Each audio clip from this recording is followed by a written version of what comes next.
Deep in the ocean, where the water was blue and crystal clear, and no sunbeam could pierce the surface to the bottom, there was a vast kingdom. It was beautiful, with coral walls and algae of all colors.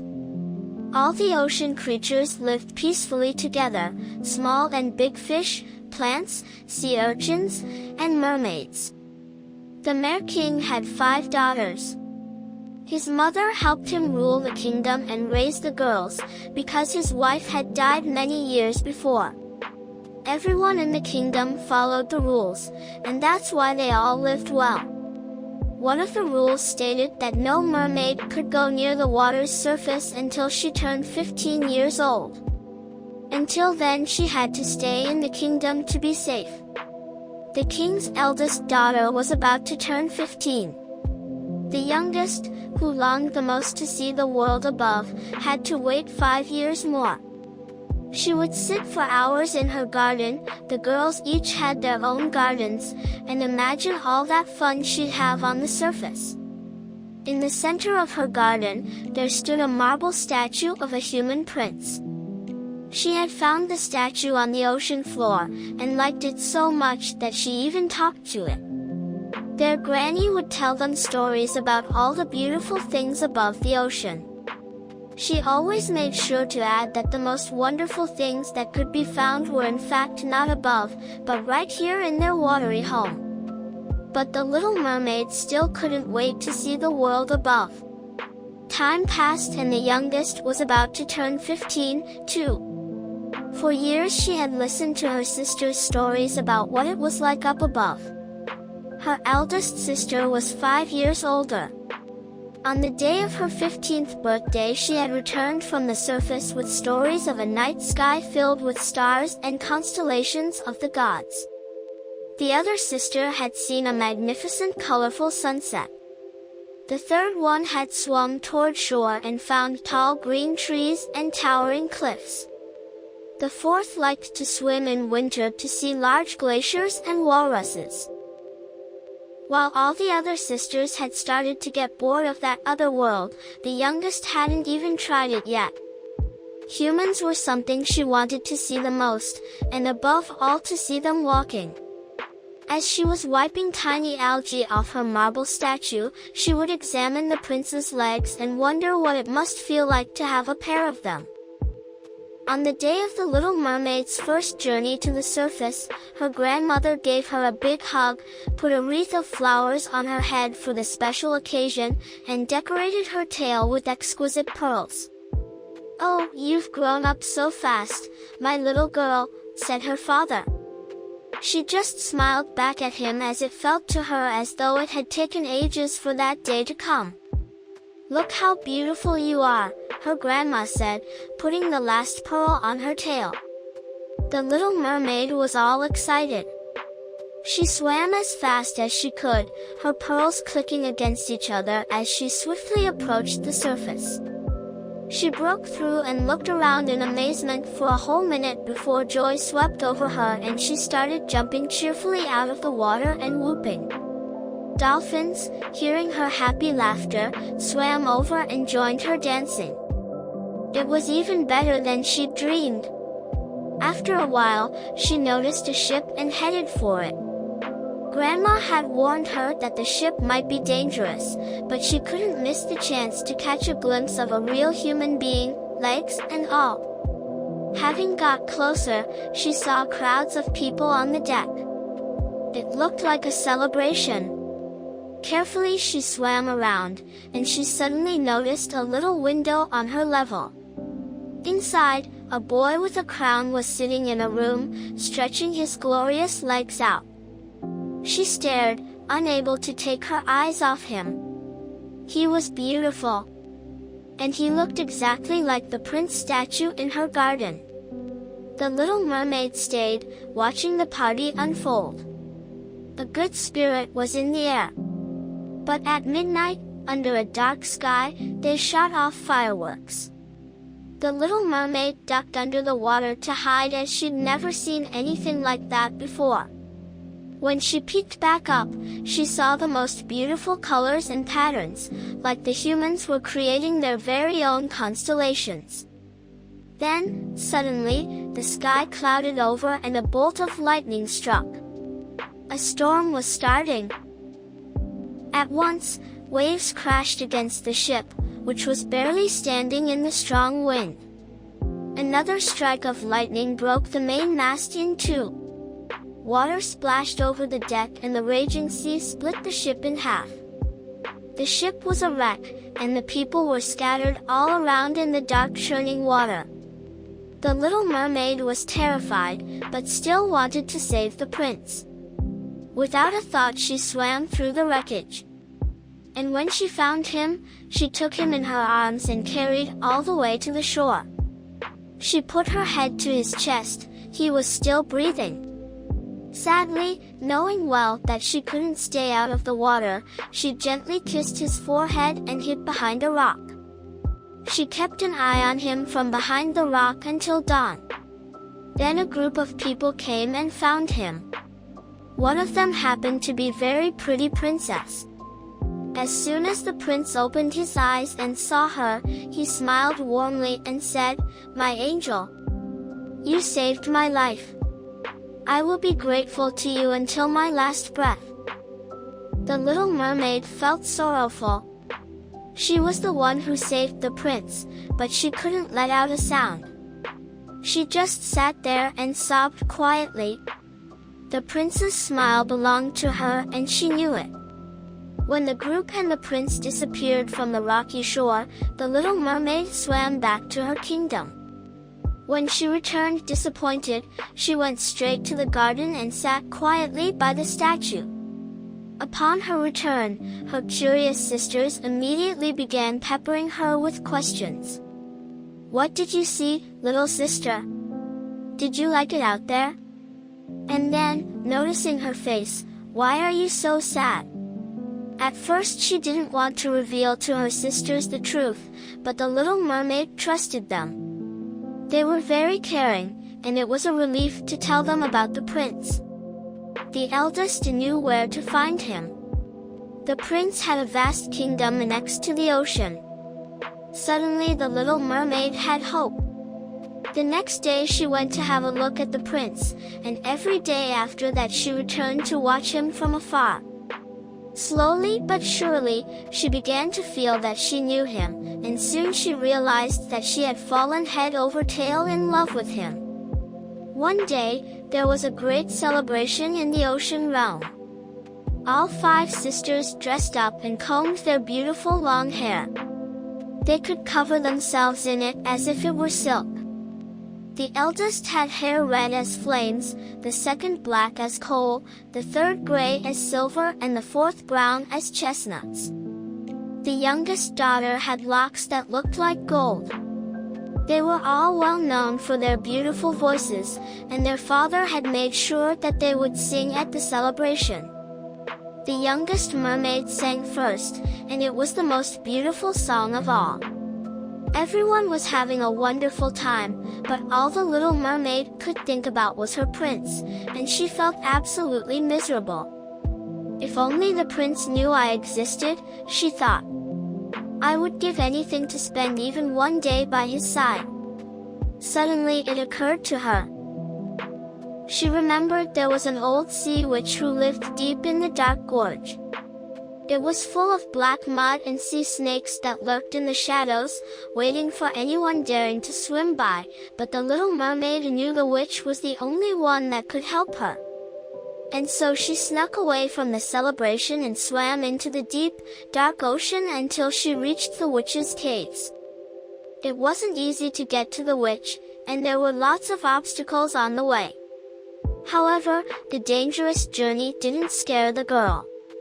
It was only when she reached the gorge itself that she got a little nervous. "Please, I want to become a human," she said in a trembling voice. "Can you help me?"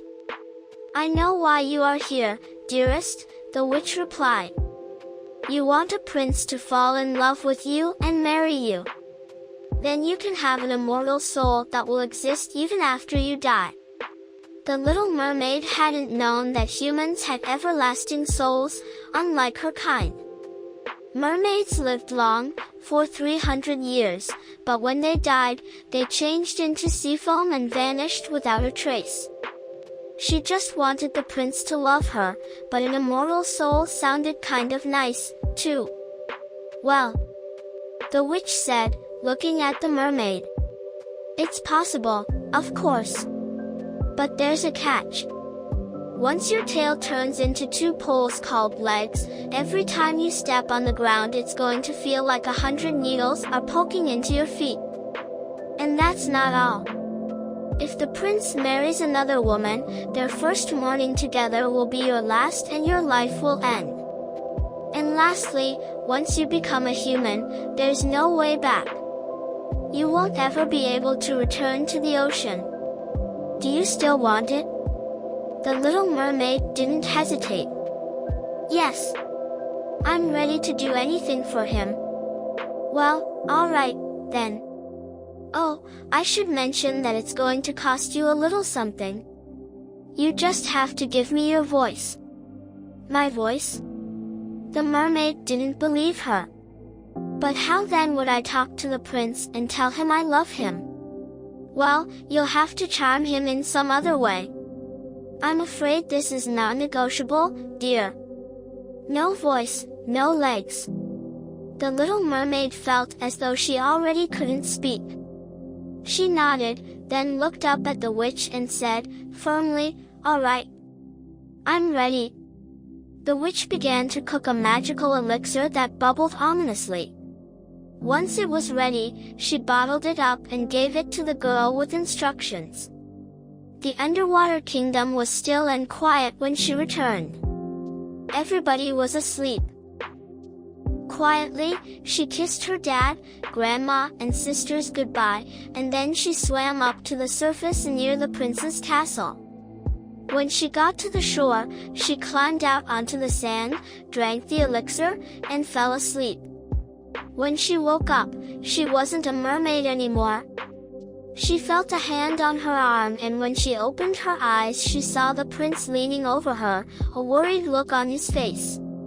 Don't be afraid, he said. I found you lying here on the beach. I just want to help you.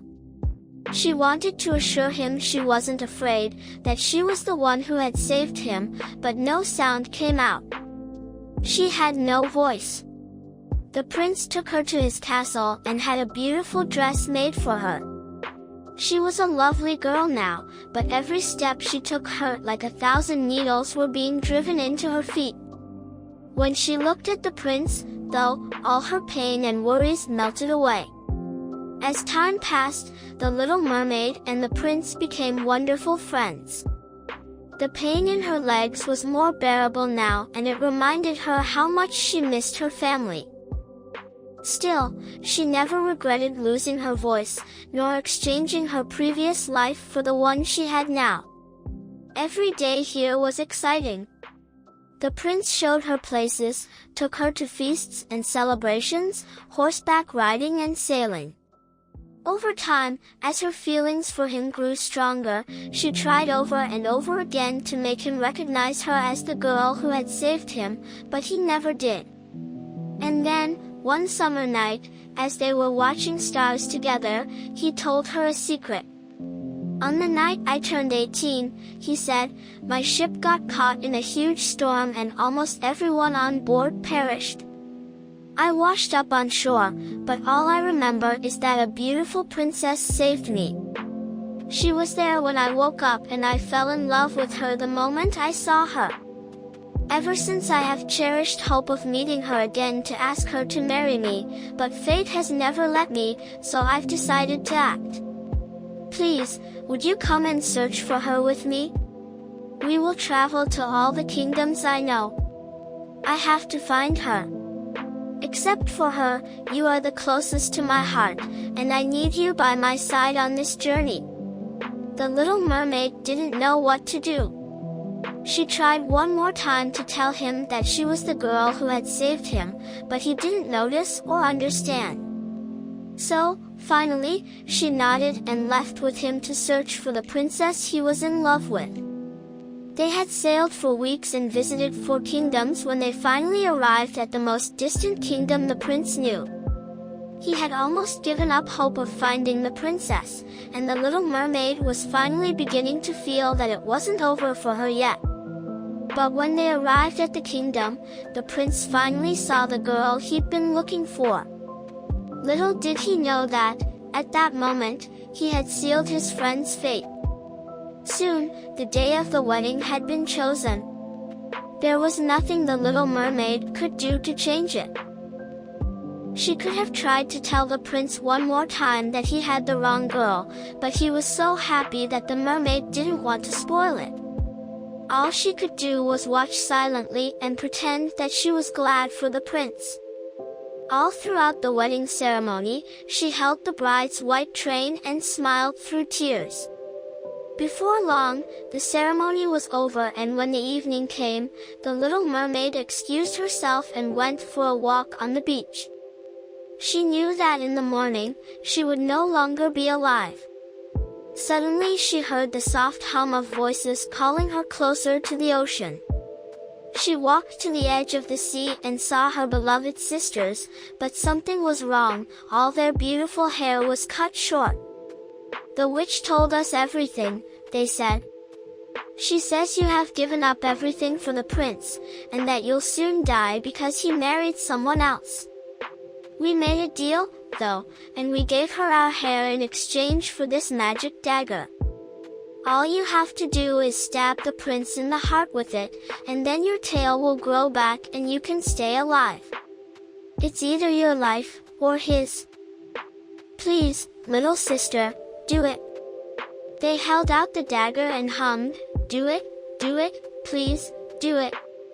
That night the little mermaid snuck into the prince's chamber, where he was peacefully sleeping beside his new wife. She took a few steps to the bed and raised the dagger above his chest. She stood there for what felt like minutes, but she couldn't bring herself to do it. She had saved him once, and she would save him again. She loved him too much, and so she gently kissed his cheek and crept out. The little mermaid stayed on the beach with her sisters that night, and as soon as the chirping birds announced the new day and the sun began to peek out, the little mermaid began dissolving into sea foam. Her sisters wept as she started to melt, but suddenly her human soul rose out of her body. It looked like a ray of sunshine, and her sisters watched as it soared up to the sky and joined the clouds. When a human dies, you see, their soul becomes one with the wind and they live forever, but when a mermaid with a human soul dies, she turns into a nymph. The little ray of light grew wings, and suddenly the little mermaid had her voice back. To anyone alive, wind nymphs only look like sunrays. When the wind blows, you can smell their pleasant scent or hear their soft whispers. The little nymph was so happy that she had her voice back that she danced in the clouds and sang a beautiful song. Then she flew down to her sisters and bathed them in light and whispered, "Don't be sad, sisters. I'll be here forever. I'm happy now, and I love you." The prince never understood what had happened to his friend, but as we know, he was never that bright to begin with. He had a feeling she was happy, though, and every now and then the light would glint in his eyes, and for just a second he would think he'd seen her. And so the little mermaid became a nymph and sang songs with the birds and danced in the clouds forever.